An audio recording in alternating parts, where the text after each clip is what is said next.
اچھا مفتی صاحب یہ فرمائیے گا کہ اسلام کی نظر میں خواتین کا کیا مقام ہے، اور قرآن و حدیث کی روشنی میں اگر ہم یہ جاننا چاہیں تو کیا رہنمائی فرمائیے گا آپ؟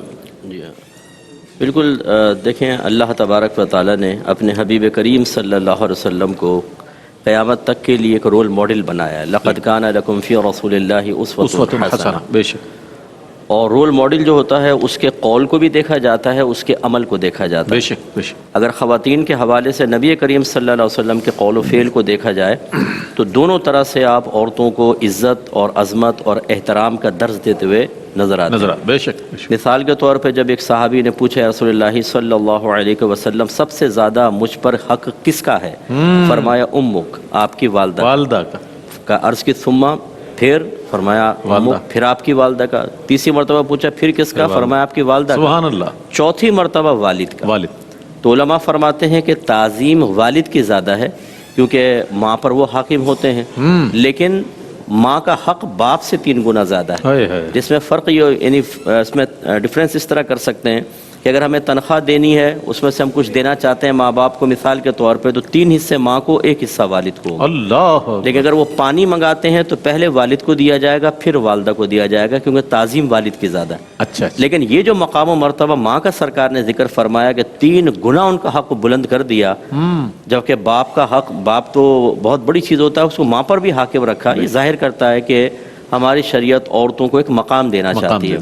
ایسے پھر حکمت الہیہ آپ یہ دیکھیے کہ نبی کریم صلی اللہ علیہ وسلم کے صاحبزادے بچپن میں فوت ہوئے، جس پر معاذ اللہ آپ کو طعنہ زنی بھی کی گئی، لیکن وہ یہ نہیں جانتے تھے کہ اللہ تبارک و تعالیٰ اس معاملے میں بھی اپنے حبیب کو یکتا کرنا چاہتا ہے، اللہ، کہ ہر ایک کی نسل بیٹے سے چلتی ہے، اس کے حبیب کی نسل بیٹی سے چلے گی۔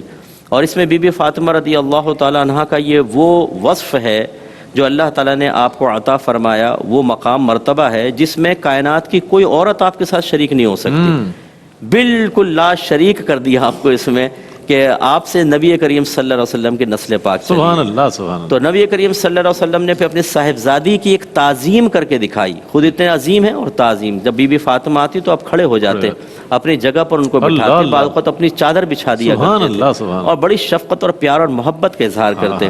اور قولی طور پہ سرکار نے فرمایا کہ اگر میں اولاد کو اولاد پر فضیلت دیتا تو بیٹیوں کو بیٹوں پر فضیلت دیتا۔ ایک روایت میں فرمایا کہ جب تم کوئی تحفہ لے کر آؤ تو پہلے بیٹی کو دو پھر بیٹے کو دو۔ بیٹیوں کے بارے میں سرکار نے فرمایا جس کی 3 بیٹیاں ہوں اور وہ ان کو پال پوس کر اچھی تربیت کے ساتھ جوان کرے، پھر ان کا اچھی جگہ نکاح کر دے، تو وہ اور میں جنت میں بالکل ایسے ہوں گے۔ سرکار نے 2 انگلیاں دکھائیں۔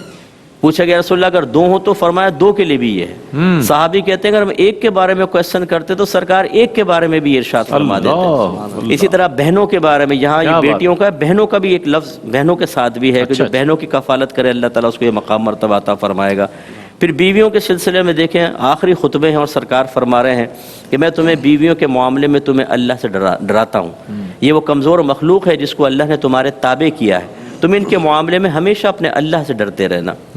جب حضرت عمر فاروق رضی اللہ تعالیٰ عنہ نے آ کر سرکار کی بارگاہ میں فریاد کی، ایک عظیم فریاد کہ یا رسول اللہ یہ جب تک عورتیں ہمارے ساتھ مکے میں تھیں ہم قریشین پر غالب تھے، جب یہ مدینے میں آئی ہیں تو انصار کی عورتیں اپنے شوہر حضرات سے کلام کرتی ہیں، تو آج میری زوجہ نے مجھ کو جواب دیا ہے۔ تو سرکار مسکرا دیے اور فرمایا کہ عمر یہ عورتیں ٹیڑھی پسلی سے پیدا کی گئی ہیں، ان کو ان کے ٹیڑھے پن کے ساتھ استعمال کرو، اگر سیدھا کرو گے تو ٹوٹ جائیں گی۔